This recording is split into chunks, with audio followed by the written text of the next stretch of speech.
मेरे 90% ब्राह्मण बंधु और समस्त विश्व के जो अन्याय और भ्रष्टाचार के खिलाफ सोच रखते हों या सीधे सरकार से और अधिकारियों से अन्याय और भ्रष्टाचार के खिलाफ लड़ाई लड़ने में तैयार रहते हों, ऐसे सभी भाइयों और बहनों को मेरा नमस्कार।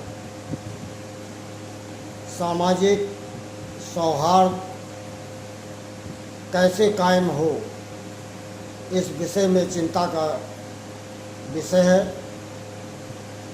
आज स्वार्थ में कितना व्यक्ति गिर गया है। राजनीतिक दल हो या प्रशासन का कोई ऑफिस हो या समाज का कोई गांव, कस्बा और शहर मोहल्ले में आपस में रह रहे लोगों का, किसी के दुख घर में अगर होता है उस समय उसके साथ एक दो दिन के लिए अधिकतम लोग रह पाते हैं और इसके बाद उसको छोड़ देते। पहले तब तक साथ दिया जाता था जब तक कार्यक्रम होता था। आर्थिक अगर स्थितियां खराब हुई तो भी सहयोग लोग मोहल्ले के आपस में करके दे देते, जिससे वो साल भर के बाद उसकी स्थिति ज्यों की त्यों हो जाए तब तक लोग साथ देते हैं। रिश्ते में आप फंक्शन में देखेंगे बहुत कम लोग, 3 दिन की शादी 24 घंटे में हो गई, लेकिन 24 घंटे में 10-12 लोग, 15 लोग विदाई के कार्यक्रम के टाइम रहते हैं। ये समाज कितना हट गया है, ये चिंता का विषय है। प्रेम की परिभाषा में भाई बहन, पिता माता, चाचा फूफा बुआ, मामा मामी, सबके अपने अधिकार होते थे, सबका अपना सम्मान होता था। अब सिमट कर दामाद तक सीमित हो गया है और ससुराल में कुछ समय तक साली और साले के तक सीमित रहता है और इसके बाद उसमें भी घुल लग जाता है, औपचारिकता रह जाती है। विचार करें, व्यक्ति 18-20 के बाद ही शादी करता है और 65-70 के बीच में उसके शरीर की क्षमता खत्म होने लगती है। विगत 40 से 50 साल के बीच का कार्यकाल होता है, जिसमें 20 साल सोने और नहाने धोने फ्रेश होने में चला जाता है।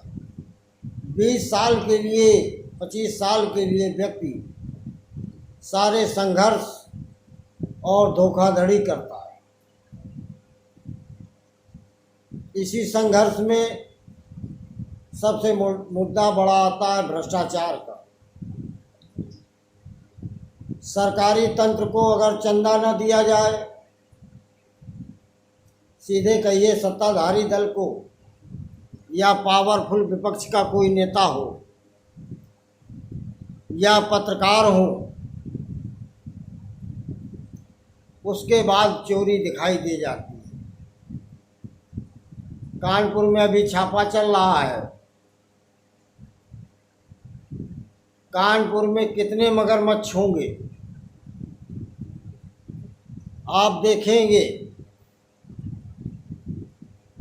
क्रेशर व्यापारी, मोहरम घाट का ठेकेदार, जितने भी हैं उसमें 90% नार्को टेस्ट कराने के लिए तैयार नहीं होंगे। लखनऊ में जो बिल्डर हैं, बड़े बड़े बिल्डर हैं, नोटबंदी के लेकर आज तक अगर उनके धन के प्रवाह बिक्री देख लेंगे, जांच करवा लें, तो कई खरबों का धन लखनऊ अकेले में निकल पड़ेगा। बुंदेलखंड में से लेके कानपुर उन्नाव तक जो डंप का खेल चलता है, जो दुकानों के आधार पर होता है, कानपुर में तो इस समय खनिज अधिकारी नहीं है, सुना है एसडीएम को पावर मिला हुआ है। वो कानपुर के कल्याणपुर, भौती, बिनगांव, रामा देवी और बीच में भी अगर जांच करा लेगा, खुद कर लेगा, तो उसे पता चल जाएगा कि बिना रॉयल्टी का मोरंग कितना डंप है। यहाँ पेपर में, यूट्यूब में आदरणीय योगी जी का डंका बज रहा है।